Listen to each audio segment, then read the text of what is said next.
Hello and welcome back to Planescape Torment Enhanced Edition with me, Bardon. And now we got Mort, the Nameless One, and our new companion, Dakon.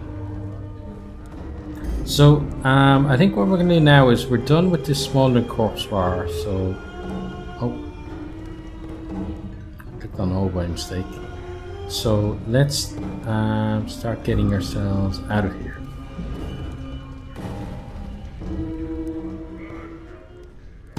So we still have to find the guy that we're supposed to deliver the box to from Mar, and he's supposed to be somewhere. In this area. So yeah, there we go. Oh, and it's nighttime. That's not good. So let's run, because we've already been told by the bartender not to be hanging around here while it's nighttime. So what we're going to do is we're going to make a run for it. Hopefully nobody gets killed, and then we can go and go rest.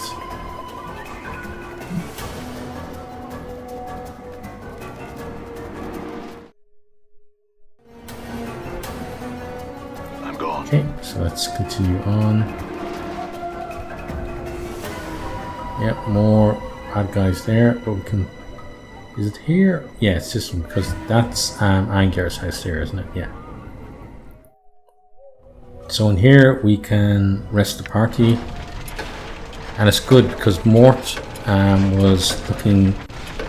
wasn't looking too healthy anyway. So hopefully that makes it what did he call it? Anti-peak, or peak, closer to peak than anti-peak. Okay, so while we're here, there is one more person I want to speak to in this zone, and it's the lady that we saw running around. So we can find her. We still have to deliver a message for you, but we don't mind finding one person. So let's do that. Yeah, he ran away. I don't think we're going to catch him. No, let's just leave him. Okay, so where's this lady who was running around earlier? So more thugs. So we'll deal with these guys now.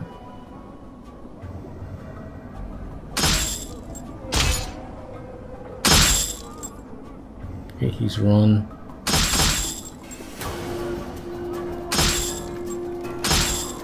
At least we killed that guy. We got some experience as well. The other chap is kind of over in the corner. Where's this lady that we were looking for? No, that's not her.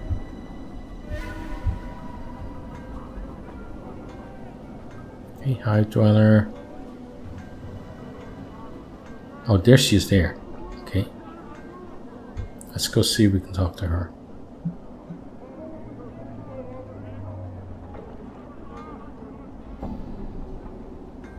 You see a haggard woman wrapped in rags. Her hair is disheveled and dirty, and her complexion is extremely dark. Burns cover her arms. Her right hand is a fused lump of flesh. It looks melted, like wax exposed to a great heat. Greetings. Updated my journal. What is it you want of me? The woman's accent is thick, and you are having difficulty making out what she is saying. You wanted me to leave? Not leaving this city, so I'm not. I can't try it. It's not a city, it's a prison. It's everywhere. Everywhere? There's worlds there. Her eyes gleam madly. Plains that be sinking sands. Fields thirsty nettles be. Sightless worlds where your limbs are given life and hate. Cities of dust, whose people are dust and whisper ash. The house without doors. The twilight lands. The singing winds. The singing winds. She starts to sob quietly, but she seems all out of tears. And shadows. The terrible shadows there be. Where are these places? Where's them places? She flings the lump of her right hand in an arc, gesturing at the cityscape. There's all here be. Doors, doors. Here to everywhere. Doors? You're not knowing this. She squints at you and her teeth start chattering. Tell you I will. Beware every space you walk through or touch in this thrice cursed city. Doors, gates, arches, windows, picture frames, the open mouth of a statue, the spaces between shelves. Beware any space bounded on all sides. All these are doors to other places. What do you mean? Every door has a key, it does. And with this key, they show their true nature. An arch becomes a portal. A picture frame becomes a portal. A window becomes a portal. All eager to take you someplace else. They steal you away. She raises the lump of her right hand, and sometimes what's on the other side takes part of you as a tithe. What are these keys? The keys number as many as the doors of this city. Every door a key, every key a door. Her teeth start chattering again as if she is cold. And a key is anything. It may be an emotion, an iron nail held between your second and fifth fingers, a thought 3 times, then thought once in reverse, or it may be a glass rose. And these are all keys that open these doors. Updated my journal. Yes. Her teeth start chattering and she clenches her mouth closed and squints her eyes. Yes. Can't leave. How did you get here? My journal. She seems to calm slightly and her eyes take on a 1,000-league stare.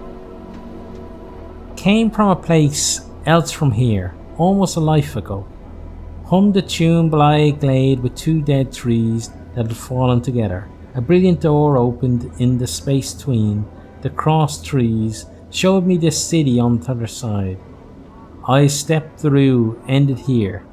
Why can't you go back? Tried. She tries to sob again, but no tears come. Tried. All doors here lead to other places.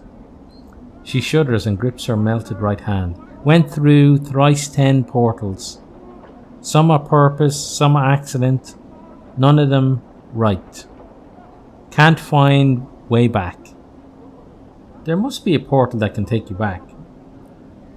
Can't even leave here, this square.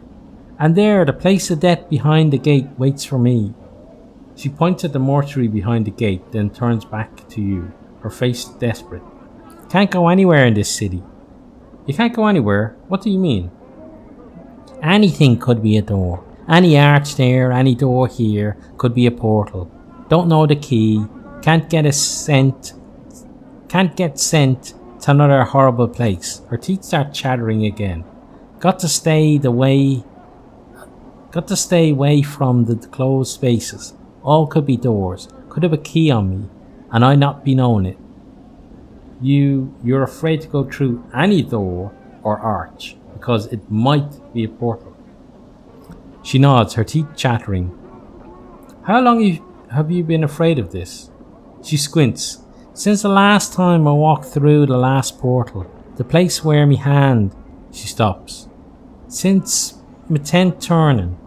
I'm in my 4th, 10th turning that now. Her teeth begin chattering again. 30 years? You haven't walked through any door for 30 years? Her vision seems to clear slightly. She looks up at you, her teeth still chattering. If you got here, there must be a portal that can take you back. It's only a matter of finding it. She smiles. Her teeth aren't chattering because she is cold. They are moving around inside her mouth, her gums twisting as the teeth shift about. They rise and recede as you watch, chattering as they rattle against each other. What? She hisses at you. Only takes one portal and you steps through accident to drive the fear into you. I went through thrice 10, lost my hand, burned my flesh, and lost my sense. She looks at her feet. No more, no more.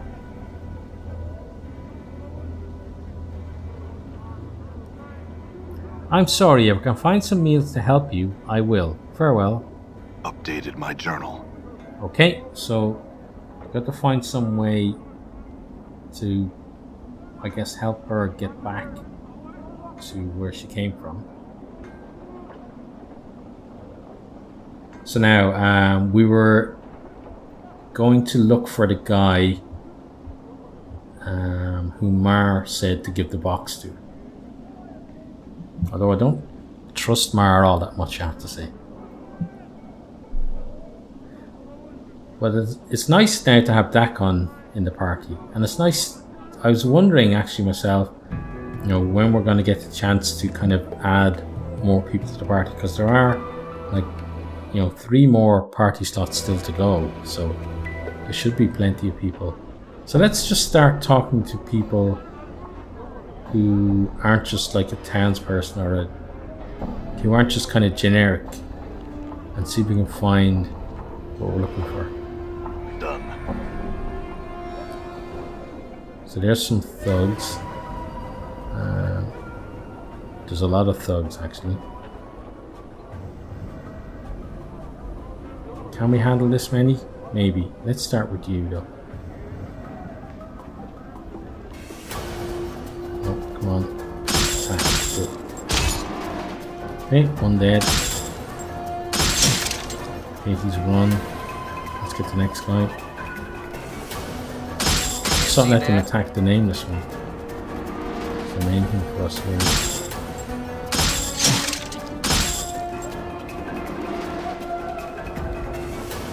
We had him cornered. Come on, guys.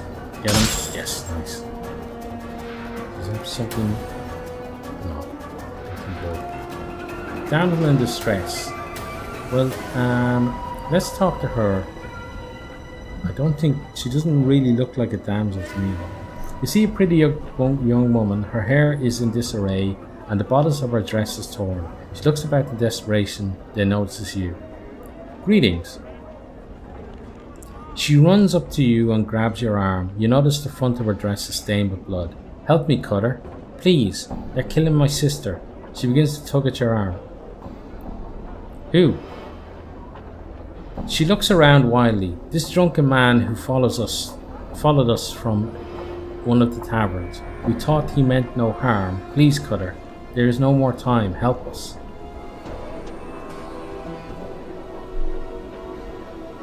Wait.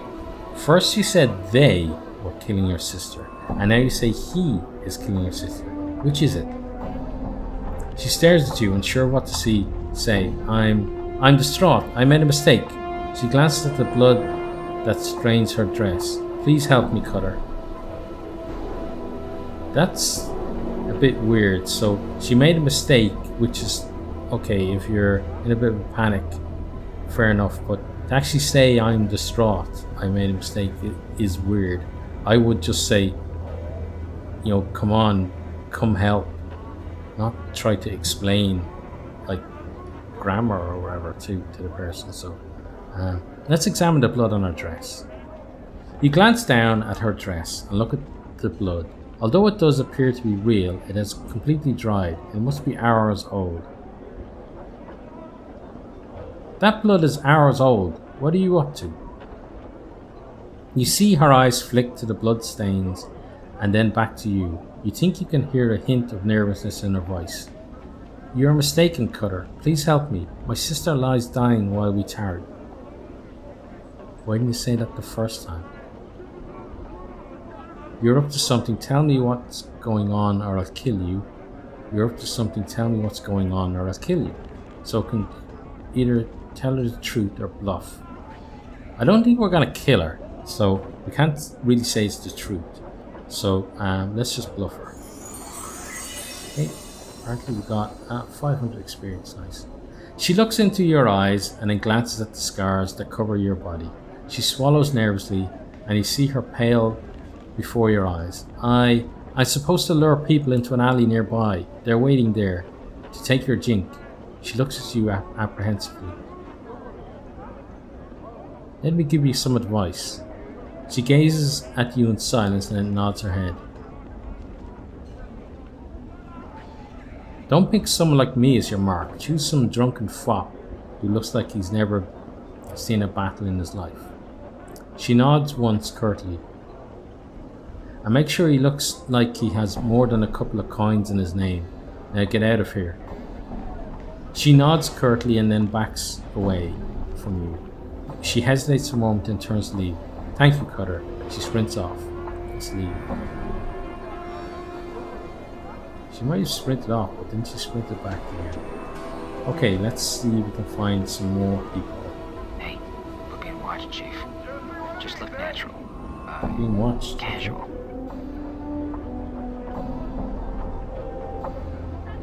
I think we tried this door before. I'm not sure whether it was on camera or not though. So the door is locked. What you first took to be a door is this, in this archway, is actually a painting. The artist has made use of the shadows of the overhanging arch and some subtle texturing effects to give the door the illusion of substance. Let's examine the door. Other than the skill of the artist, there is nothing remarkable about the painting. The door has been painted on a rough stone wall. You can feel the stone and mortar beneath the painted wooden's texture. Leave the door alone. Okay, so maybe we can use that at another stage. As I said, I'm not sure whether I did that on camera because I recorded an entire episode, but then I lost it, so I'm not exactly sure what's missing from that. So let's sort these guys out. Okay, you're dead, nice. Okay, please kill them and don't let them run away. Hopefully let's leave them. And then they've just got that crap that we don't really want. Okay, so we've got Barking Wilder here. Let's talk to him. This wild-eyed man is hunched over, snarling and giving low growls. It looks like he hasn't trimmed his hair in years. It's so long it forms a veil over his eyes. He has a long, stringy moustache, caked with grease and sweat, and the tip of the moustache droops so much that they have become tangled in his ragged beard. Greetings. The man stops in mid-snarl and he reaches up to part the curtain of his hair that covers his eyes. As his withered hand pulls away his dirty locks, several strange, puce-coloured bugs fall from his hair and scatter across his cobbles. Behind the cloak of hair, the man's flesh is moon-pale and creased with wrinkles. His thick, bushy eyebrows form a V as he stares at you. Hand might take the moon fly too. Not today, I had some questions. The man nods his head eagerly, then claps his hands like a child. Answer split with half blues oil. No. Sell for your question.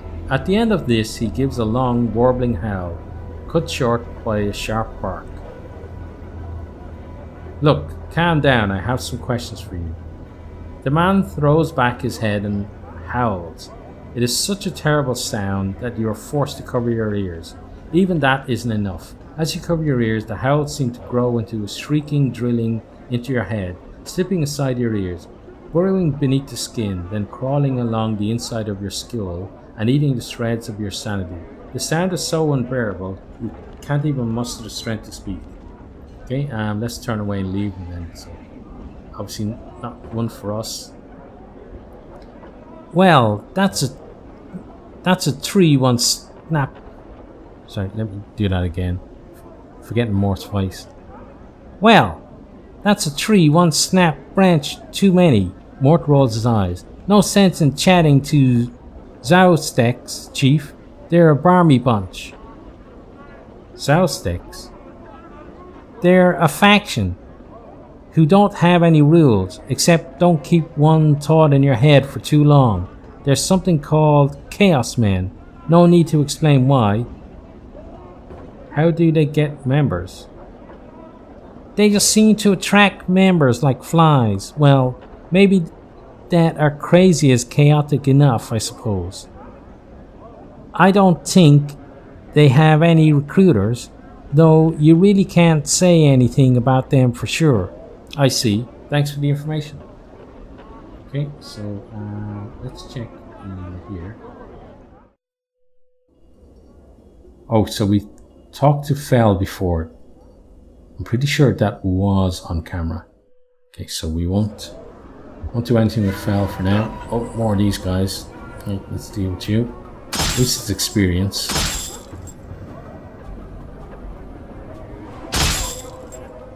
Everybody's having fun as well, which is good. Rock sings true.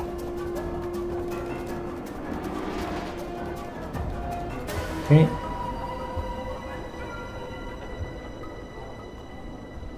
So we got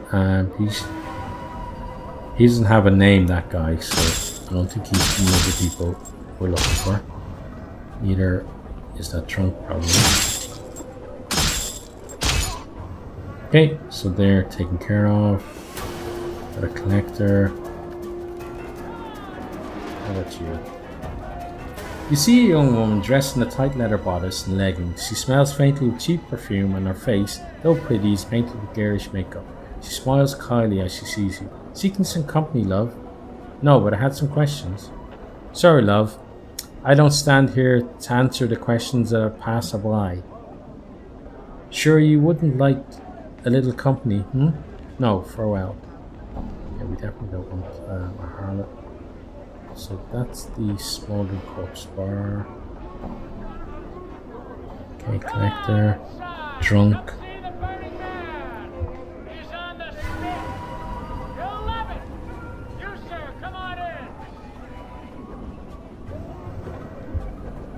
Okay, what else have we got around here? So those seem to be entrances to other areas. Well, that certainly is. Oh, we got some fighting to do. Let's see that first. Okay, and then let's sort this guy out. Okay, he's run away. Let's go to there anyway. So what's this place? Oh, I think we were in here before, weren't we? This is like partly a maze or something. Ah, this is the guy we're supposed to give the box to.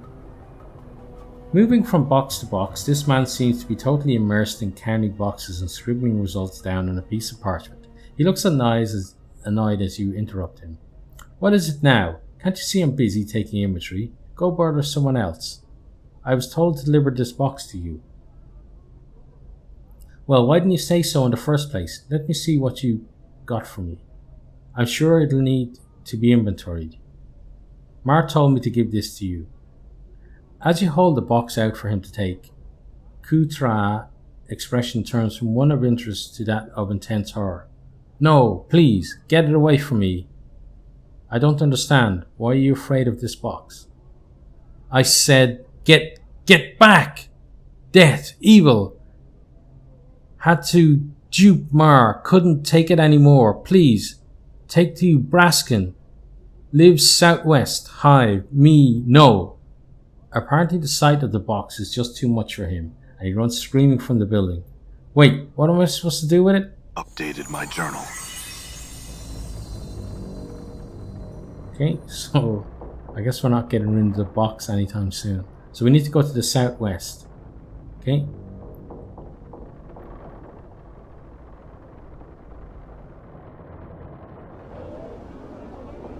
But something... let's talk to you first. Much as this creature's body is a combination of man and ram, his head is a mix of sorts, with a broad flat nose, goat ears, and a pair of curling horns. Intricate designs are shaved into his dirty pelt, and a massive four-flanged polearm hangs from his belt harness. He doesn't seem to notice you. Greetings! He turns to face you with starting speed, his eyes dark and suspicious of you. His voice is deep and rumbling, not quite human, and heavily accented. What do you want, Two Legs? His hand is close to his polearm. Only to speak with you. I had some questions. He seems to calm down. His hands drop away from his weapon. He still keeps certain distance from you, however. What do you wish to ask me? Why were you so wary of me? He seems sad for a moment. This place, a wretched, unclean place, is full of unfriendly, sometimes desperate people. Not the best place for a visiting Barra. 2 legs. A Barra, 2 legs. He shrugs. I have business here, Zo, and so here I am. Visiting? You do not live here? The Barra shakes his head, laughing. No, 2 legs. No Barra could live like this. Where are you from? From the plain of Isgard, 2 legs. They are my home. He smiles a fond recollection, as if warmed by the memory. What sort of business were you here for? Another time, 2 legs. If we ever meet in a happier place, I shall tell you all about it. Let me ask you about something else. Tell me about this city. He is silent for a moment, as if waiting for something more from you. What about the city? What is this place? Why, it's a crossroads, 2 legs. Surely you know that all pass through Sigil. Pass? Do you mean paths? He looks slightly annoyed. Yeah, that's what I said. Pass. Now I'm not going to annoy him about that, because in Ireland we don't pronounce the THs too well either, so let's leave him about that. I understand. Where is Sigil exactly? Where? He looks up thoughtfully, tugging at his goat beard. It is in the outlands, the center of the plains, but since you can reach it from just about anywhere, Sigil's in more places than than just that. You see? I think so, yes. What is this place though? Why, it is a crossroads, 2 legs. I already said that, okay? Let me ask you about something else. Tell me about the slums around us. He looks at you curiously. What does you wish to know about them, exactly? I'm looking for a place to enjoy myself. Yeah, the good stuff. I don't think there's anything to enjoy here, 2 legs. Perhaps you should look elsewhere in another world. What if I were looking for work? He frowns. I doubt there's any honest work around here. The only thing in ample supply in the hive is trouble. Perhaps you can answer me with something else. Could you tell me about the Lady of Pain? The lady? He looks around as if to see if anyone's overheard. I only know that she rules this place, all of Sigil, and that the locals feel it bad luck to speak of her. I see. Answer me something else. Do you know someone named Farod? I know few people here, 2 legs. This Farod is not one of them. A friend of yours? I don't know really. Let me ask you something else. I'm missing a journal. Have you seen one? Or do you know where I might find one? He simply shakes his head. No, 2 legs. Nothing like that. Alright, farewell then. So I guess we're done with him. And looking at the time, we're also done with this particular episode. So from myself, the nameless one, Mort, Dakon, and the barrier, I guess it is. It's goodbye, and we really do hope to see all of you next time.